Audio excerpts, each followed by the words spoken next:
The distress beacon died mid-transmission, its final pulse carrying the coordinates of humanity's most shameful secret. Admiral Kestrel Voss stood before the holographic display in the command center of the UES Retribution, watching the last known position of prison transport Delta 7 blink ominously in the void. 347 souls aboard that ship, murderers, war criminals, terrorists, and the worst humanity had to offer. Now they were gone, taken by something that shouldn't have existed in that empty sector of space. Ma'am, we're receiving a transmission on the emergency frequency, reported Lieutenant Commander Rafe Quintero, his fingers dancing across the communications array. It's not from our people. The main screen flickered to life, revealing a creature that defied easy description. Its elongated scope bore chitinous plates that shifted like living armor, while four eyes arranged in a diamond pattern studied the camera with predatory intelligence. When it spoke, its voice carried the grinding sound of tectonic plates. Humans of the vessel Retribution, the creature began, its translator rendering each word with mechanical precision. I am Hive Prime Sec Thresh of the Maw Collective. Your transport vessel has been acquired. Its cargo proves most interesting, Voss. Felt eyes crystallized in her veins. The Maw Collective, they were supposed to be extinct, wiped out in the cleansing wars 3 centuries ago. Yet here was proof that humanity's greatest mistake had survived. The specimens aboard your prison ship demonstrate remarkable diversity in their capacity for violence, Sec Thresh continued, a sound that might have been laughter emanating from its throat. Your species processes hatred with such exquisite efficiency.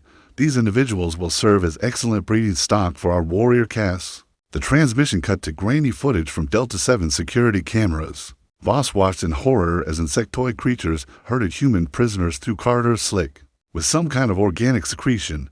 The prisoners fought back with desperate fury, but they were outnumbered 20-1.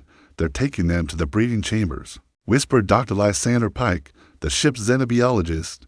His face had gone pale as parchment. The Maw don't just conquer, they consume. They'll extract genetic material, psychological patterns, everything that makes those prisoners human, and twist it into something monstrous. Admiral, Sec Thresh's voice returned. We offer you terms. Withdraw your vessels from this sector and forget what you have witnessed. In exchange, we will ensure your criminals die quickly rather than spend eternity birthing our children. Voss's hand trembled as she reached for the communication controls around her. The bridge crew waited in suffocating silence. These weren't innocent civilians or heroic soldiers, they were humanity's refuse, the one society had already discarded. Military protocol suggested strategic withdrawal, cutting losses, maintaining the greater good. But as she stared at the screen showing human beings, even the worst of them, being dragged toward unimaginable horror, something primal ignited in her chest. Commander Quintero, she said quietly, opened a channel to the collective ship. Channel open, ma'am. Voss looked directly into the camera, her gray eyes hard as neutronium. Hive Prime Sec Thresh, this is Admiral Kestrel Voss of the United Earth Navy. I have a counter-proposal for you. The alien's mandibles clicked with what seemed like amusement. Speak, human. You have 1 hour to return every single prisoner unharmed. If you comply, we'll consider letting you live long enough to explain how your supposedly extinct species managed to survive our last encounter. Sec Thresh's laughter was like grinding metal. And if we refuse, Voss smiled, and it was the coldest thing in the known galaxy, then you'll discover why we put those people in prison in the first place, and why that makes us so much worse than them. The transmission ended, leaving the bridge in electric silence around her. Voss could feel her crew's mixture of fear and anticipation. They all knew what she'd just done, declared war on a species that had once brought the galaxy to its knees. Mum, Quintero said carefully, we're one heavy cruiser against an entire hive ship. Our intelligence suggests they've got at least 10,000 combat forms aboard. Then we'd better get creative, Voss replied, turning to her tactical officer. Lieutenant Blackstone, what's our current complement of kinetic penetrators? 47 planet crackers, ma'am, plus our full spread of plasma torpedoes and the new experimental disruptor warheads. Voss nodded slowly. Signal the fleet. I want every ship in the sector converging on our position. And give me a direct line to Earth Command. I need to speak with someone who remembers the Maw Wars. As her crew leaped into action, Voss remained fixed on the tactical display. The prison transport's beacon had gone silent, but she could still see its last known position around in space, where humanity's unwanted had vanished into nightmare. They were murderers and monsters, true enough, but they were human murderers, and monsters. And that made all the difference. The first shots were fired 18 minutes after the ultimatum expired. Admiral Voss watched from the bridge as the Maw Collective's vessel, a writhing mass of living metal and chitin that defied conventional ship design, disgorged a cloud of fighter-sized organisms. Each creature was roughly the size of a shuttle, with membrane wings that rippled through vacuum and clusters of weapons that pulsed with bioluminescent energy. Contact, barked Lieutenant Blackstone from the tactical station. 5 to 7 hostile entities, accelerating toward our position. They're moving in a spiral pattern. I've never seen anything like it, because they're not ships, Dr. Pike said grimly, studying the sensor readings. They're living creatures. The Maw doesn't build their technology, they grow it. The first wave of biofighters struck the Retribution's forward shields in a cascade of organic plasma. The barriers held, but Voss could see the energy readings fluctuating wildly as the alien weapons adapted to their defensive frequencies. Return fire, she ordered. Full spread of interceptor missiles. The human weapons streaked toward their targets with mathematical precision, but the Maw fighters twisted through space like predators hunting in a three-dimensional ocean. Most of the missiles struck empty vacuum as their targets folded space around themselves in impossible maneuvers. Mum, 3 fighters have broken through the point defense net, reported Commander Quintero. They're heading for the starboard docking bay. Seal all blast doors. Deploy security teams to the ship. Shuddered as something massive struck the hull. Through the viewports, Voss could see one of the biofighters latched onto the Retribution's outer plating. Its membrane wings spread wide as it began secreting some kind of acid onto the reinforced titanium. Hull breach in Section 7 came. The damage report.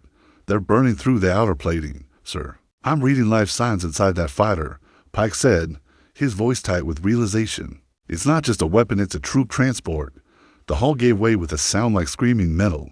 Through the breach came creatures that shared the same chitinous armor as High Prime Sec Thresh. But these were built for war, 8 feet tall, with 4 arms ending in razor-sharp claws. They moved with the fluid grace of apex predators. In Section 7, Security Chief Marcus Grimm and his team were waiting. Contact front. Grimm's voice echoed through the comm system as his pulse rifle opened fire. The hypervelocity round struck the lead Maw warrior center mass, punching through its armor plating in a spray of yellowish ichor. But the creature didn't fall. Instead, it surged forward with inhuman speed, its claws raking across Grimm's chest plate and leaving deep gouges in the combat armor. Behind it, 5 more warriors poured through the breach. The corridor became a charnel house. Human pulse rifles chattered in controlled bursts while the Maw warriors screamed their rage in frequencies that made the crew's teeth ache. Petty Officer Sanos took a claw through the shoulder and went down firing, his blood mixing with alien ichor on the deck plating. They're adapting to our weapons, Grimm reported through gritted teeth, slamming a fresh power cell into his rifle. The rounds that killed the first one are barely scratching the others. On the bridge, Voss felt the weight of command pressing down on her shoulders. 2 more biofighters had attached themselves to the hull, and her crew was dying in the corridors below. But she'd learned something crucial in those first minutes of combat. The Maw were dangerous, yes, but they weren't invincible. Dr. Pike, she said quietly, you mentioned they grow their technology. What happens if we disrupt their biological processes? Pike's eyes widened with understanding. The same thing that happens to any living system. When you introduce the right toxin, Quintero, patch me through to Chief Grimm. Grimm here, came the strained voice from Section 7, punctuated by weapons fire. Chief, I need you to fall back to the chemical storage bay. We're going to try something. Mom, we can hold them. That's an order, Chief. Fall back now. 3 minutes later, the surviving members of Grimm's team reached the storage bay, where Dr. Pike was waiting with an armload of industrial chemicals. The Maw warriors followed, their alien shrieks echoing through the corridors as they scented human blood. This is insane, muttered Pike as he mixed compounds with the desperate precision of a field medic. But if I'm right about their biochemistry, the warriors rounded the corner just as Pike triggered the aerosol dispenser. A cloud of modified industrial solvent filled the corridor, designed to break down organic polymers at the molecular level. The effect was immediate and horrifying. The Maw warriors' chitin armor began to bubble and dissolve, their screams rising to frequencies that shattered the overhead lighting. One by one, they collapsed as their exoskeletons liquefied around them. Jesus Christ, whispered one of the Security team members. What did you do to them? Gave them a taste of human ingenuity, Pike replied, but his hands were shaking as he stared at the dissolving corpses on the bridge. Admiral Voss allowed herself a moment of grim satisfaction as the biofighters detached from her ship's hull and retreated toward the high vessel. The first round had gone to humanity, but she knew it was just the beginning. Damage report. She ordered. 7 dead, 15 wounded, came the reply. Hull breach is sealed. But we've lost 30% of our forward shield generators, Voss nodded grimly. 7 good people dead to kill 6 alien warriors. The mathematics were unsustainable, but they learned something valuable. The Maw could be killed. Signal the approaching fleet, she said. I want every chemical warfare specialist and xenobiologist transferred to our ship, and give me that connection to Earth Command. I need to know everything about the original Maw wars. As her crew worked to repair the damage, Voss stared at the alien vessel hanging in space like a malignant tumor. Somewhere inside that thing, 347 human prisoners were being subjected to horrors beyond imagination. But they were still alive, and as long as they drew breath, she would not abandon them to the darkness, even if it meant declaring war on hell itself. The reinforcements arrived as the Retribution limped through emergency repairs. Her hull scarred, but her crew's resolve hardened to diamond. Admiral Voss stood before the holographic display showing 17 United Earth Navy vessels, arranged in battle formation, everything from the massive dreadnought Indomitable to the sleek destroyer Razor's Edge. But it wasn't enough.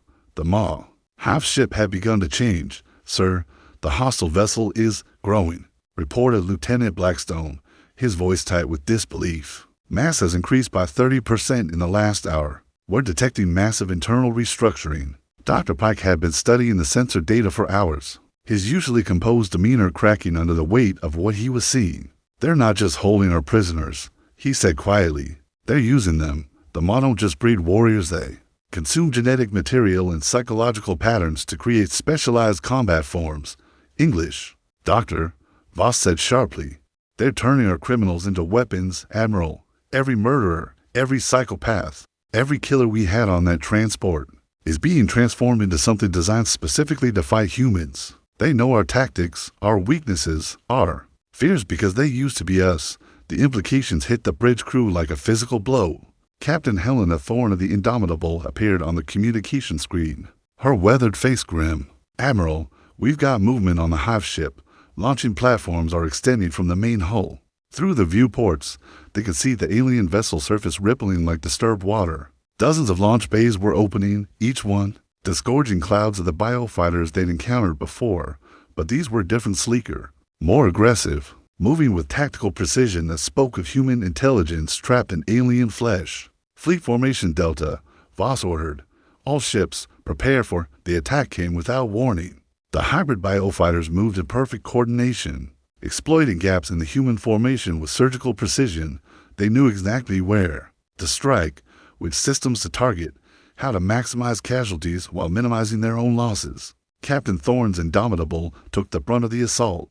30 biofighters swarmed the dreadnought's port side, their organic weapons focusing on the ship's main reactor housing. The massive vessel shields flared and died under the concentrated barrage. Indomitable is venting plasma, reported Quintero.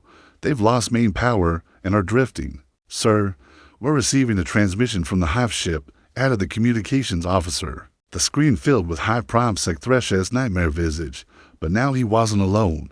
Flanking him were creatures that had once been human there. Basic forms recognizable despite the chitinous armor growing from their flesh and the compound eyes that had replaced their original features. Admiral Voss, Secthresh said, his translated voice carrying a note of satisfaction. I present to you the first of our new warrior cast. Perhaps you recognize some of them? The camera panned across the hybrid creatures with growing horror. Voss realized she did recognize them. Marcus the Butcher Kellerman, who'd slaughtered an entire colony. Sarah Ispic Valencia, whose torture chambers had horrified even hardened investigators. Dmitry Ghost Petrov, the assassin who'd killed 17 ambassadors. But now they were something else entirely. Their human cunning merged with alien physiology. Their knowledge of human psychology and tactics twisted into weapons of unprecedented lethality. They remember their human lives, Secthresh continued, every grudge, every hatred, every desire for revenge against the society that cast them out, and now they have the power to claim it. The transmission ended as another wave of hybrid fighters launched from the hive ship. This time, they moved with cold human calculation, striking at the fleet's weakest points with devastating efficiency. The destroyer Razor's Edge died first, its crew of 200 vaporized in seconds as the hybrids concentrated their fire on the ship's antimatter containment systems. The explosion lit up the void like a newborn star, and when the light faded, there was nothing left but debris. Fleet casualties mounting, reported Tactical. The Harbinger has lost all weapon systems. Tempest is reporting hull breaches on 7 decks. Voss watched her carefully planned battle formation dissolve into chaos as the enemy exploited every weakness, every tactical doctrine, every standard operating procedure that the hybrids remembered from their human lives. They were fighting themselves and losing. All ships break formation, she ordered. Go to independent targeting. Don't follow standard protocols, improvise everything. It helped, but not enough. The hybrids adapted quickly, their alien enhanced minds processing the tactical changes faster than human crews could implement them. The Stalwart went down next, then the Defiant, each death toll climbing into the hundreds. Admiral, Dr. Pike said quietly, I've been analyzing the biofighter wreckage from our first encounter. There might be a way to disrupt their control systems, but it would require getting close to the hive ship itself. How close? Ramming distance. Voss looked at the tactical display showing her decimated fleet. 11 ships remain operational, but the Maw hybrids were picking them apart with methodical precision. Soon, there would be nothing left but drifting, wreckage and the screams of the dying. Captain Thorne, she said, opening a channel to the crippled Indomitable. What's your status? Thorne's image appeared on screen, her face streaked with blood from a head wound. Main engines are gone, but we've still got maneuvering thrusters. And Admiral, we've rigged our antimatter stores to go critical on command. The implication hung in the air like a death sentence. The Indomitable was offering to sacrifice herself and her crew of 3,000 to take out the hive ship. Helena, there has to be another way. Look around you, Kestrel. Thorne said quietly, we're losing this fight, but if we can ram that thing and detonate our antimatter stores inside their hull, it might not be enough to destroy them. Pike interjected. The hive ship is massive, but it could disrupt their command structure long enough for the fleet to regroup. Voss closed her eyes, feeling the weight of command crushing down on her shoulders. 3,000 lives against 347 prisoners.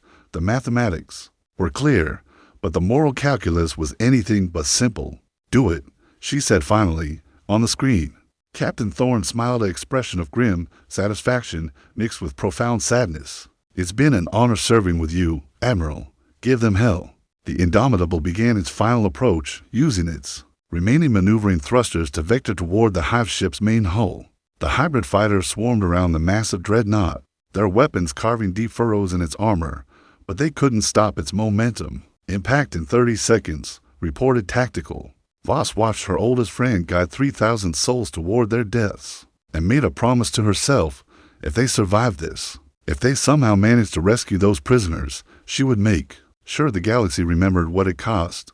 20 seconds. The hive ship's defensive systems opened fire. Biological weapons of unimaginable power striking the Indomitable with the force of dying stars. The dreadnought's hull began to buckle and tear, but still it came on. 10 seconds. Good hunting, Helena, Voss whispered. The Indomitable struck the hive ship's hull and disappeared into its writhing mass of organic metal. For a moment, nothing happened. Then the universe turned white.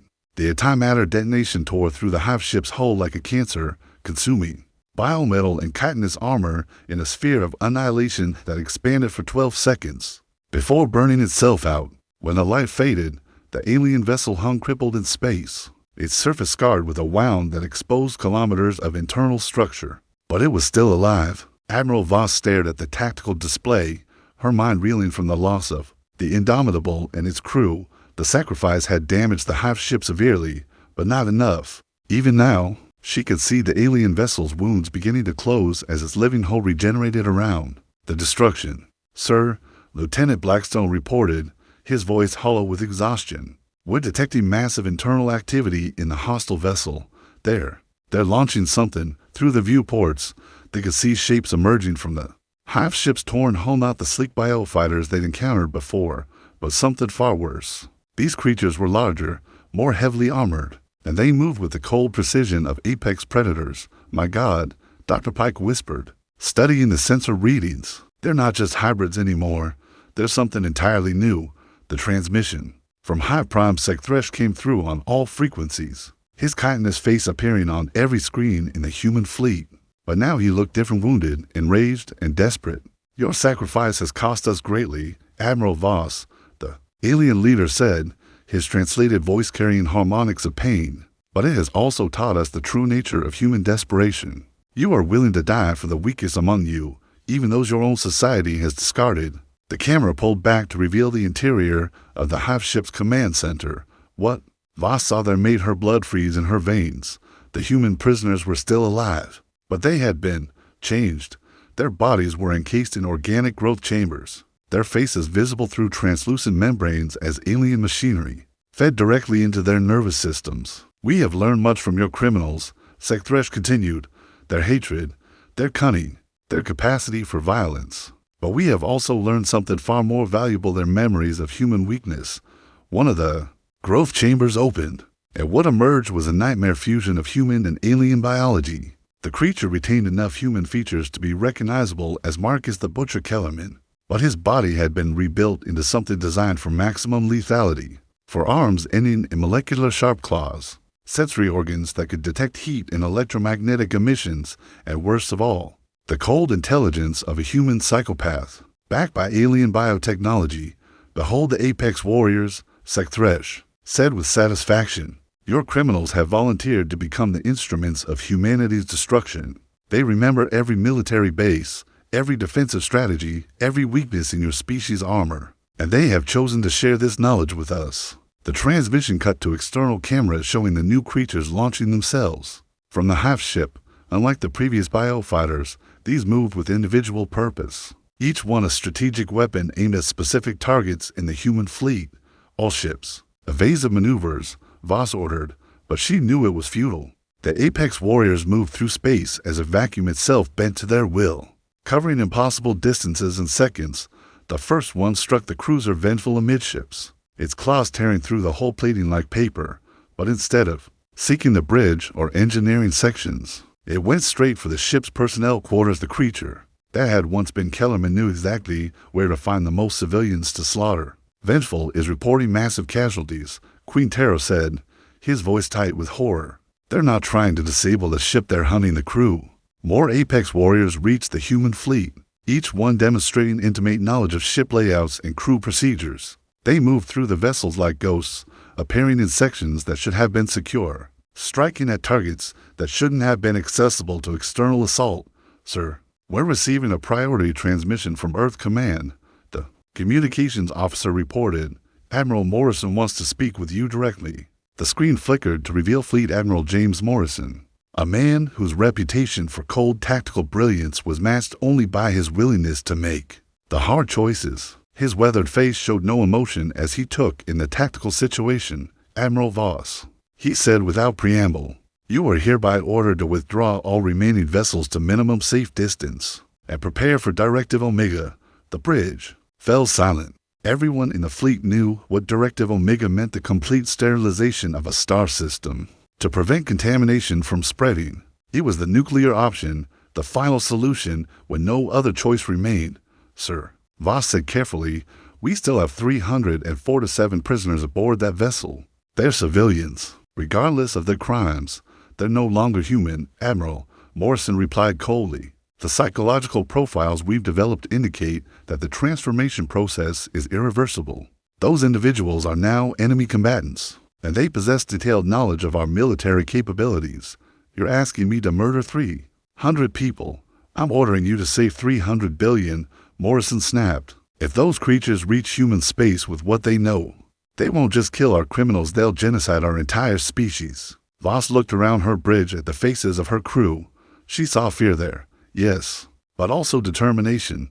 These were people who had volunteered to serve, who had sworn oaths to protect humanity even at the cost of their own lives. Admiral Morrison, she said slowly, I'm going to respectfully decline that order. The silence that followed was deafening. In the background, she could hear the reports of more ships being boarded, more crews being slaughtered by creatures that had once been human. Admiral Voss, Morrison said, his voice carrying the weight of absolute authority. You are relieved of command. All fleet assets are to Voss cut the transmission. Queen Taro, she said quietly, jam all communications from Earth Command. From this moment forward, we're operating under radio silence. Ma'am, that's mutiny. Her second-in-command said carefully, yes, it is. Voss turned to face her crew, seeing her own determination reflected in their eyes. But I'm not abandoning those people, not while there's still a chance to save them. What are your orders, Admiral? Asked Lieutenant Blackstone. Voss looked at the tactical display, studying the wounded hive ship and the swarm of apex warriors tearing her fleet apart. The mathematics were impossible, the odds insurmountable. But she'd made her choice. Dr. Pike, she said, you mentioned disrupting their control systems. What would you need? Pike's face went pale. A direct insertion into the hive ship's neural core. Someone would have to go aboard that thing and introduce a biological agent into their command. Structure, a suicide. Mission, yes, ma'am. But if it worked, it might shut down the transformation process long enough to extract the surviving prisoners. Voss nodded slowly. Around her, the bridge crew waited for orders that would either save 300 lives or doom them. All prepare. The assault shuttles, she said. We're going in. The assault began at 03 for 7 hours ship time, with 18 shuttles launching from the remaining vessels of Admiral Voss's rebel fleet. Each craft carried 20 Marines in full combat armor, their weapons loaded with Dr. Pike's experimental biotoxins, and their hearts heavy with the knowledge that few would return. Voss led the charge in the command shuttle spear point, watching through the viewports as the hive ship's defenses came alive around them. Organic turrets erupted from the alien vessel's hull, spitting streams of acidic plasma that turned the shuttles into expanding clouds of vapor. And screaming metal. Contact front, shouted Sergeant Major Elena Vasquez, the Marine commander for the assault. Apex warriors launching from the target vessel through the chaos of the battle. The transformed criminals came hunting. The creature that had once been Sarah Icepick Valencia moved through vacuum with predatory grace, her forearms ending in molecular sharp talons that could cut through shuttle armor like tissue. Paper. She struck the craft carrying Alpha Team, her claws punching through the hull and depressurizing the passenger compartment in seconds. 16 Marines died before they could even fire a shot. The shuttle Hammerfall returned fire with concentrated pulse cannon bursts, the hypervelocity, rounds striking Valencia's chitinous armor and sending her spinning through space. But the damage was superficial. The Apex warriors' bodies were designed to survive in vacuum, to hunt in the void between stars. Breakthrough, called Lieutenant Commander Torres from the pilot's seat. Or through the outer perimeter, the spear point dove toward the hive ship's main hull, its engine straining against the alien vessel's gravity field. Around them, the remaining shuttles fought a running battle against the Apex warriors, trading lives for meters of advance. The Marine transport Vigilant took a direct hit from the creature that had once been Dmitry Ghost Petrov, the assassin's enhanced reflexes allowing him to dodge the shuttle's defensive fire, while his bioweapons carved through the craft's armor. The transport broke apart in a shower of debris and frozen atmosphere, taking its crew of 23 with it. Landing zone in sight, Torres reported, his voice tight with concentration. But sir, the hull is moving. Voss could see what he meant. The hive ship surface writhed like living skin, biological launch bays opening and closing in response to their approach. This wasn't just a vessel, it was a creature, and they were about to crawl inside its body. The spear point struck the hull with bone-jarring force, its magnetic clamps engaging with the alien biometal. Around them, the surviving shuttles followed suit, their crews preparing for the most desperate assault in human military history. Reaching charges ready, reported Sergeant Major Vasquez. We've got maybe 20 minutes before the ship's immune system starts actively trying to kill us, then we'd better work fast. Voss replied, checking the charge on her pulse rifle. Dr. Pike, how far to the neural core? The xenobiologist consulted his scanner, his face pale with fear and determination. 17 kilometers through hostile territory. The passages are designed for creatures twice our size, and the atmosphere is toxic to human biology. Sir, Torres said quietly, we're reading massive biosignatures converging on our position. They know we're here. The hull plating beneath then began to iris open, revealing a passage that pulsed with bioluminescent patterns. The air that wafted up from the depths carried the stench of decay and something else. That made the Marine's skin crawl with primordial fear. All teams, sound off, Voss ordered over the comm system. Bravo team, 12 effectives, came the reply from the shuttle Reaper. Charlie team, 9 effectives, reported the Death Stalker. Delta team, 6 effectives, whispered the crew of the Last Stand. Of the 360 Marines who had launched the assault, only 63 remained. The others had died in the void, their shuttles torn apart by Apex warriors or alien defenses. But those who survived were the best humanity had to offer, men and women who had volunteered to walk into hell itself. Move out, Voss ordered. The descent into the hive ship was like entering a nightmare rendered in living flesh. The corridors pulsed with arterial rhythms, while the walls sweated a phosphorescent ichor that burned exposed skin. Worse were the sounds, whispers in languages that human throats had never been meant to speak. And underneath it all, the screaming, "Jesus Christ," muttered Corporal Martinez, one of Vasquez's squad leaders. "Are those the prisoners?" Pike confirmed grimly. "They're still alive, but the transformation process is extensive." The first attack came without warning. A section of the wall simply opened, disgorging a creature that defied easy description. It retained enough human features to be recognizable as one of the transport's prisoners, but its body had been rebuilt for combat. Multiple limbs ended in weapons that had grown from its flesh, while its head had been split open to accommodate additional sensory organs. The hybrid rushed Bravo team with inhuman speed, its bone spears punching through Marine combat armor like it was made of cardboard. Private Chen died first, impaled through the chest by a projectile that had grown from the creature's wrist. Sergeant Kim followed, his throat torn out by claws that dripped with neurotoxin. "Fall back," Vasquez shouted, opening fire with her heavy pulse rifle. The hypervelocity rounds tore chunks from the hybrid's armor, but it kept coming, driven by a fusion of human cunning and alien hunger. It took the concentrated fire of an entire squad to bring the creature down, and even then it nearly took Martinez. With it, its death throes launching a cloud of acidic spores that ate through his helmet's faceplate. "That was just one prisoner," Pike said, his voice shaking as he analyzed the remains. "There are 346 more of them between U.S. and the neural core." The advance continued through corridors that seemed designed to break human sanity. They passed chambers where the transformation process was still ongoing, human prisoners suspended in growth matrices, while alien biotechnology rewrote their DNA. Some were still conscious, their eyes tracking the Marine teams as they passed. "Help me," whispered one of them, a woman whose lower body had been replaced with a nest of writhing tentacles. "Please." Still human, Voss felt bile rise in her throat, but she couldn't stop. Every second they delayed was another second for the hive ship to complete its monstrous work. Charlie team died in a chamber filled with digestive acids, overwhelmed by 6 hybrids that had once been members of the transport security detail. The Marine screams echoed through the bio corridors as they were dissolved alive, their weapons falling silent one by one. Delta team made it another kilometer before running into what Pike identified as a cleansing node, a chamber where the ship's immune system purged foreign organisms. The 6 Marines were consumed by a cloud of bioengineered viruses that turned their bodies into soup in seconds. "Sir," Vasquez reported, her voice tight with exhaustion, "we're down to 18 effectives. We're not going to make it to the neural core." Voss checked her ammunition counter, 6 to 7 rounds remaining. Around her, the surviving Marines showed the strain of fighting through 17 kilometers of living hell.